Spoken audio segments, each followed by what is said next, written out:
All right, folks, Simon here. This is the 2022 Q2 Beginner Tack Tournament. This is the playoffs match for the third place spot in this whole tournament. This is between Jakkamaster and the Minstrel Boy. And I apologize ahead of time. I am a little bit under the weather with a cold, and my voice will be a little bit wonky. So we are ready to get into it. It is the same as always, 6x6, 15 minutes on the clock with a 10-second increment. That is 10 seconds added to their time after every turn they take. And this will be played with no Comey, none of that, don't have to worry about anything else.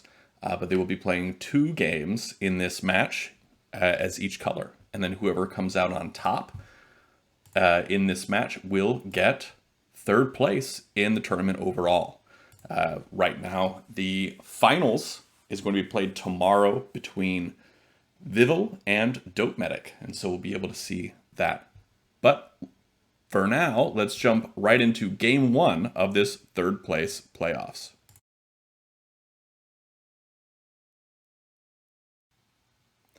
And we see A1 coming out first. And adjacent corners. How will Minstrel Boy play this? Will he go for the Knights opening we see so often, or go for that center control? I'm guessing a center control play here. And he does go for the center control. We've been seeing a lot of that in this tournament. We go straight center control. Will we see the mirrored opening, or will he go for Simmons Gambit? That's another thing we discussed in the openings video of Tack University on YouTube. We did talk about this being the mirrored opening, and then in part 2 of openings, I discussed the Simmons Gambit, something that popped up in the 2021 Tack Open. Not a particularly strong response to that center control opening, but fun to play sometimes. All right, we do see that mirrored opening continuing. This is where we're likely going to see a capstone played from black, probably here on E3 or E4, and he does drop it right there on E4. And the reason for this, again, is explained in that openings video, but you want to drop that here so that you can come over and interrupt that momentum that white is building and be able to go for your own threats in a different direction. Right now, however, white dropped that capstone and immediately black captured over to isolate the capstone. Now, this is a risky play because white can come down and capture with D4 and then basically on the next turn de-isolate the capstone. But this is an interesting play to make that capture and make it so the capstone is away from the rest of the play. But instead, white's going to just drop at C3, and I think that's a smart play here. Probably a C5 placement would work well because it looks like black is committing towards this horizontal line.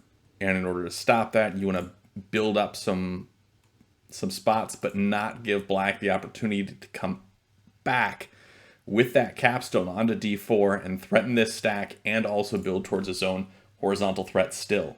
But he doesn't move the capstone, surprisingly. That I did not see that coming. What would have made a lot more sense there would be to move that capstone. But now he's fortifying his position, dropping that flat. Black now dropping more flats, building for that horizontal position.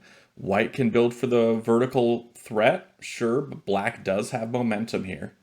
And then when white finally does make this capture, using 1d3 plus, that will invite the capstone to come left and capture even more flats underneath and have more mobility with that capstone. Black now building around, just continuing to place those flats really strong, really good idea to just drop those flats. A lot better than making needless captures. We see a lot of times with beginner players. Black now likely to be playing not at A3, but at F4, surprisingly.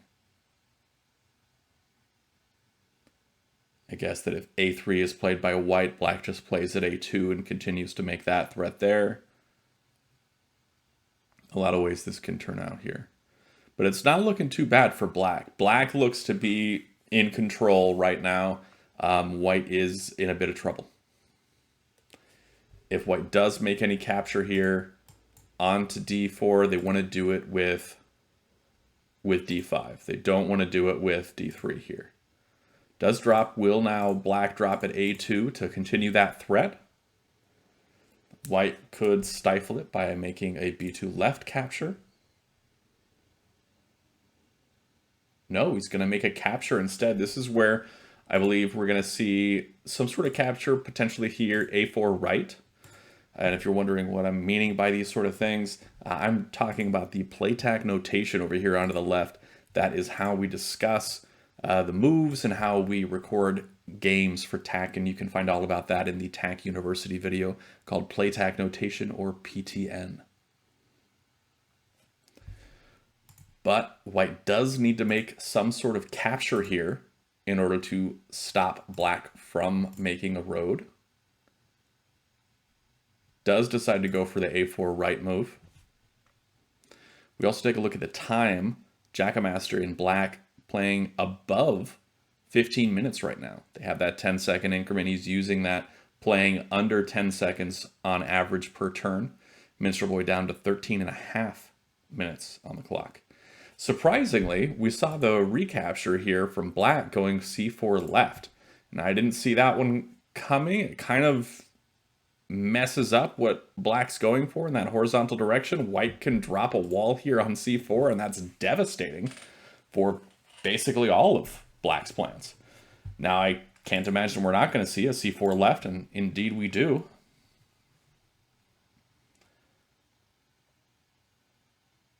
Black's just going to keep placing, going for that vertical line here.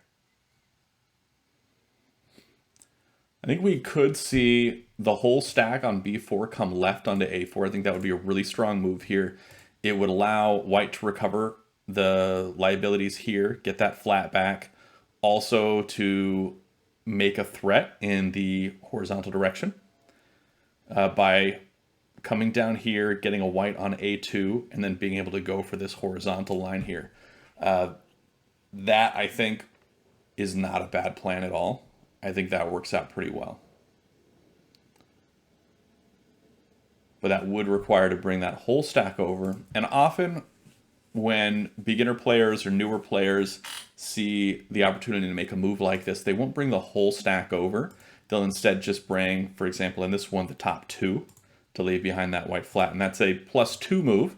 If we're talking about flat count differential, we discussed that in the FCD, or flat count differential video of TAC University.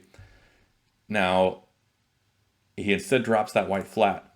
But what they often do is make that +2 move instead of bringing the whole stack over and then making a +3 move on the following turn, which works out a little bit better in the long run. So we did see black now shifting gears, going for this horizontal line.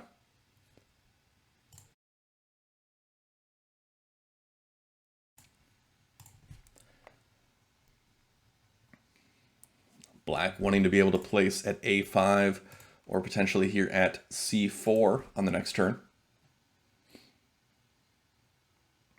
And white is able to interrupt a lot of that action with that wall stack on b4. Really surprised that that black capstone hasn't moved. Has not moved in quite a while. That is surprising. White is dropping there at c4, not allowing black to place and make threats. Going to force him to make captures, flat on flat capture.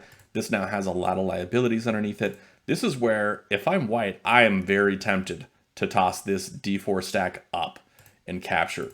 Take 3d3 plus 1, 2.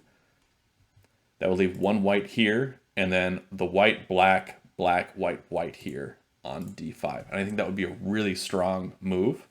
But instead, we see white play over here at e3. Just really working towards that horizontal threat. One more placement, or this capture up with this, this wall stack, would lead to a road threat.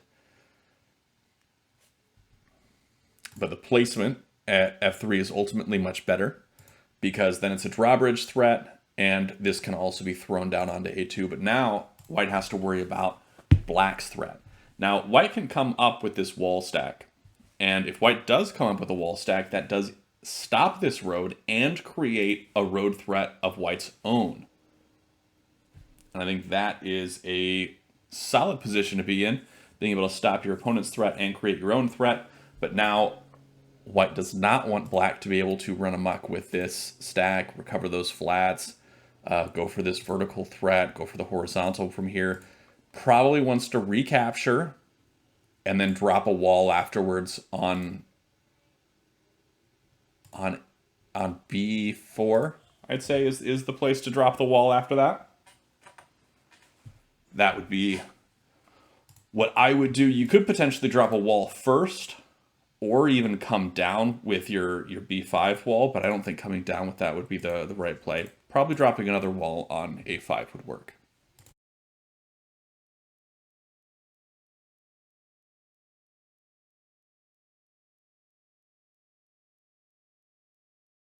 No, instead we saw that D3 move, tossing that all the way up, capturing those flats. Black captures, will white recapture with D4? That's what I expected. He does go for that. Now will black drop a wall? No, he's going to move that capstone to intercept. That's a good play. Now, if I'm white, I'm probably spreading this out to the right here.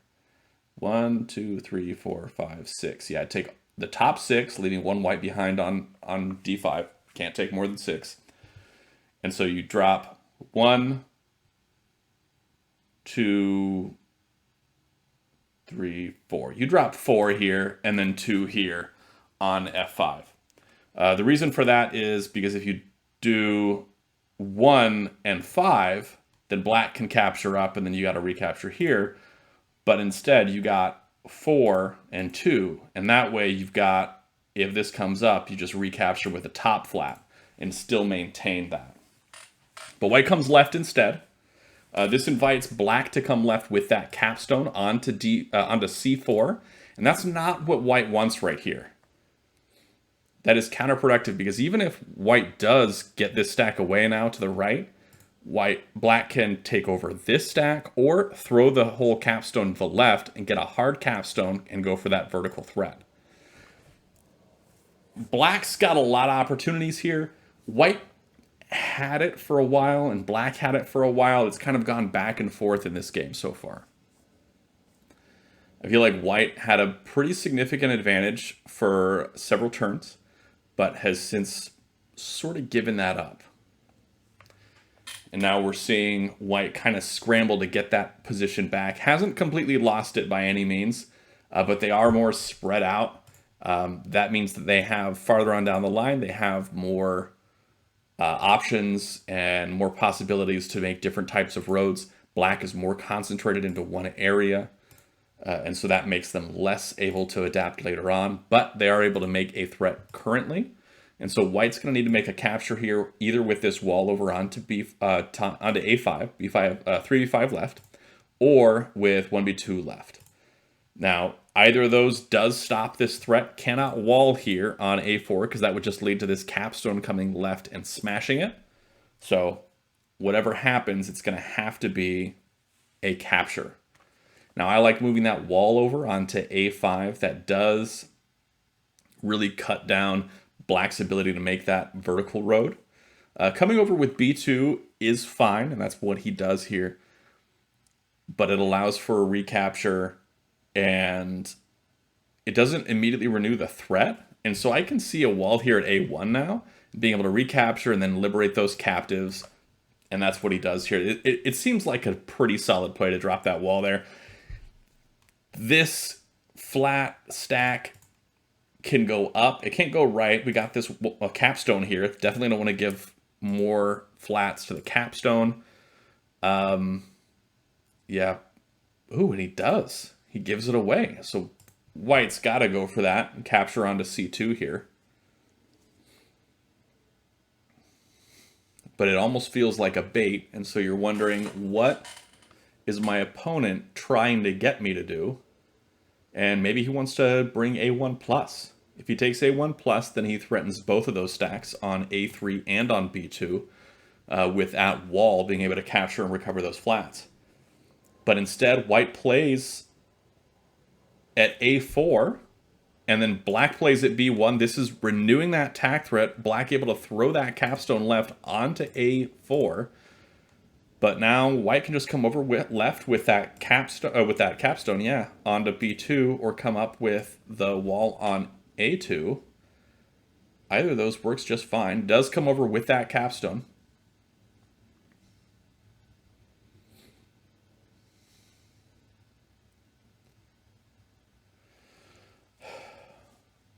Black drop on the wall. I don't understand the point of that wall in particular.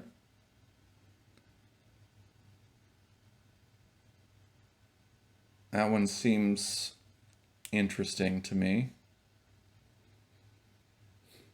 I'm looking at the possibility of white playing up here at c5. The problem with playing at c5 is that it invites the capstone to come up and then either smash this to recover flats or come over here onto e5 and recover those flats. Now, the reason I say c5 is because you c5 and then you do a4 plus, and then you've got a smash capstone threat, throwing that all the way up onto b5, smashing your own wall and creating a road here. It could be missed. This is a beginner tournament, and those kind of moves are missed a whole lot more often in a tournament like this, where you've got people who haven't played quite as many games as some of the more seasoned players.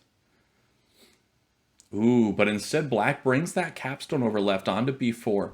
Now, what he's doing here is he's capturing up, being able to liberate this captive here, but also he's threatening this b5 stack. Threatening to capture this by smashing the wall and liberating those captives. Now, one way to make sure that he doesn't smash that wall is to play right here at d3. It's exactly what I was saying. You can play at d3, and the reason why that works is if he smashes, white's able to play here at e4 or over here at f3 and make this road. And so black isn't going to be able to smash. Now that he's brought that wall up, however, he is going to be able to smash. Unless white plays, for example, here at d4 or here at c4. Either of those would work and would keep black from smashing that wall on b5.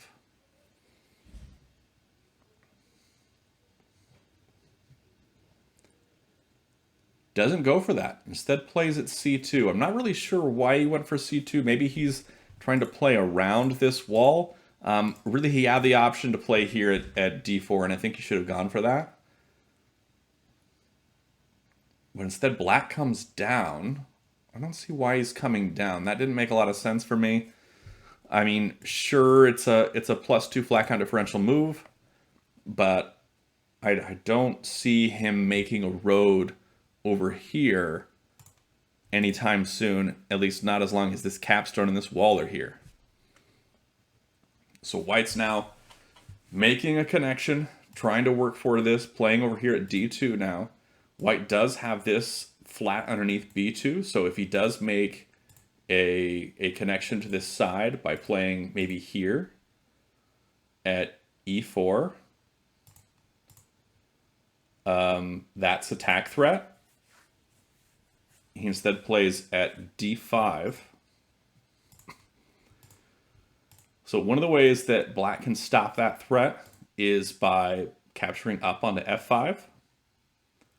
I don't think that's the way he wants to do it, but he does capture right with the wall instead. That one works pretty well. And that was attack threat. White is unable to immediately renew this threat at this time. He can play down here at e2, and I think that's the stronger of the plays here. To play at e2 and then make a connection down below, e2 and then f2 to be able to go for the vertical after this wall comes down. But white has a lot of opportunities, and basically they're all just playing flats, playing flats, playing flats. And that works to white's advantage because he can, if he's got lower reserves, he can sort of dictate when the game ends. So he does play here at y2 at e2.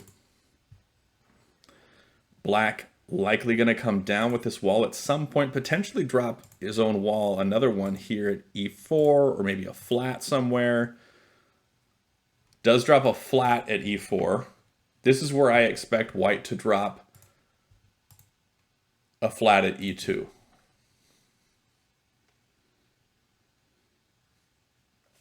A flat at e2 works for this horizontal threat. That also works. f3 is fine. It's not as good, I don't think, because it doesn't make an anchor point to the bottom. The bottom half of the board needs that anchor point because then you can build for that vertical threat as well. But black is able to stop this just with that same exact move of bringing 3d3 minus, and that would stop his road there. But instead brings that flat down.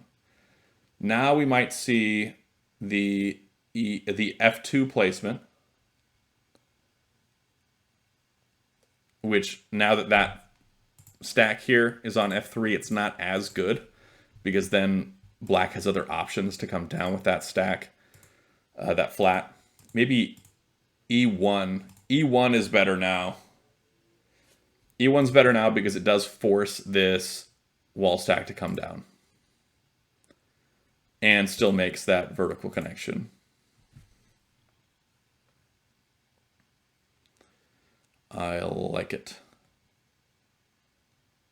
Okay, plays at f2 instead. That's fine. I like e1 better, but does play at f2. Black comes down with that wall stack as expected. Will white now capture over onto f3 potentially? Maybe with an e3 right. No, he's going to capture over with d4 right. Is making that vertical tack threat. Ooh, that's a smart play. Black comes left. Doesn't want to bring that that wall stack over. That would give white the opportunity to bring the capstone to the right and smash that wall and make that threat. Now, however, black has the opportunity to toss their own capstone to the right onto e3 and make that capture here and sort of interrupt what white is going for. And he would not immediately give away a win. But if he doesn't do something like that or drop a wall here, like at f3 or at e2, white will end up with Tinue on the next turn by placing up here.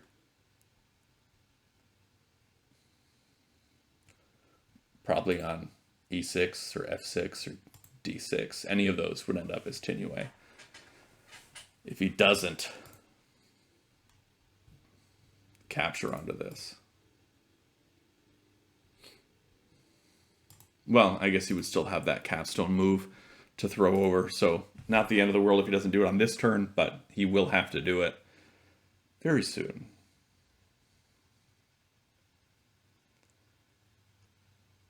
Will black make that move now or drop a wall? Again, his options are drop a wall on f3, wall on e2, or toss that capstone right onto e3. He comes down. Okay, that works as well.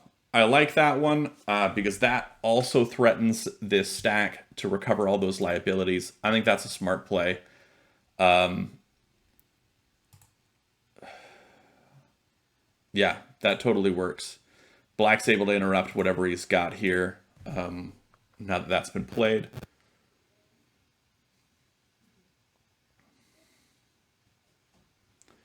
Now will white play at f3? Or is there a better move here? I don't think smashing the flats, flashing the stack on, smashing on d2 is the right play. I don't think so.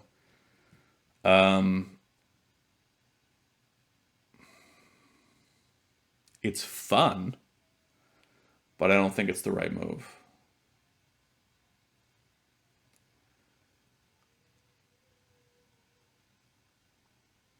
I think potentially spreading this stack down. E3, so 3e3 minus 1, 2. I kind of like that move instead. Oh, smart. So now he's forcing black to capture over instead of getting this E3 stack. Forcing him to come right onto F5. So he does go for that. Now, what's the play from white? I guess white could play at F3 and make that tack threat, but it would just get destroyed by this spread. That's going to be really brutal. White could spread down now and then go for that capstone smash on D2.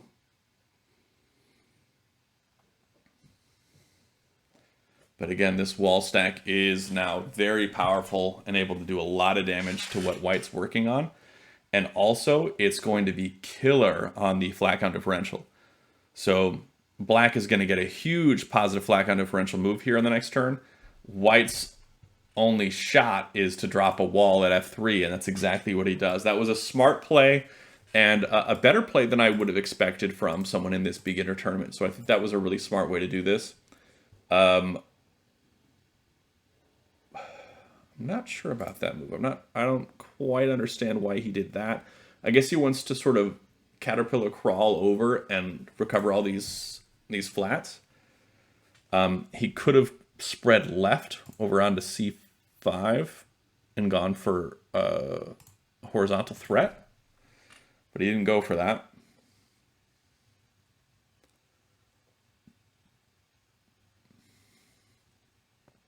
White now dropping another flat there at E2. Now black's got to do something smart here. That's the move, because otherwise smashing this on D2 would be really strong for white. And now black is able to make a threat on the next turn with something at D4. I think that white smashing at D2 is not a bad play at all. Instead, he spreads it left, goes for that tack threat that way. That's fine. Easily stopped. Black can move this stack over, bring this stack down. Either of those work just fine. And now black has a tack threat going from A3 over here to F4. All he has to do is drop a flat here at D4. And that will be a road. So white's going to have to do something. Dropping a flat here at D4 works just fine. He's got this double stack to be able to come down with it. Black may toss this stack over, and I think that's the ideal play here, is to take, yep, and that's exactly what he did. 3 F5, left 1, 2. Now he's got that tack threat yet again, either playing here at C5 or taking this D5 stack down. White can stop this by capturing left, coming down with the wall stack, coming over with the wall stack would even work all the way on to D5. But instead, we see this wall come up, and I think that was a good play. Wall coming up allows white to recover those liabilities. White can now place at F5 to stop that horizontal threat. Doesn't need to make any more captures right now. Just a simple placement at F5 will work for that. And also build up for this vertical threat. So white plays at F5, stops black's road. Then if white's able to play on F3 on the next turn, which black probably won't let them do, white can then, that's a tack threat for white. So white can try to make a road out of that. Oh, but white missed it, didn't see the road threat here on F5. Instead plays a wall up at D6. Black able to just place a flat here on F5 and make the road. Really, really solid game. Congratulations to Jakkamaster for winning game 1 of this match, and well played to both players. That was a lot of fun, and that was a pretty solid match. We saw some good thinking from you guys there. So well done. Thanks everybody for watching. Be sure to check out the description below for all things TAC, especially the TAC Discord server, which is where you can find all sorts of TAC resources like strategy guides and people to play with, whether that be online at playtac.com like these tournament games, or in the Discord itself playing asynchronous or correspondence games, playing just one move a day if you want to. Yeah, it's a great way to get in some TAC if you have very limited time. That is all for today. Thanks for watching, and until next time, have a great day and happy TACing.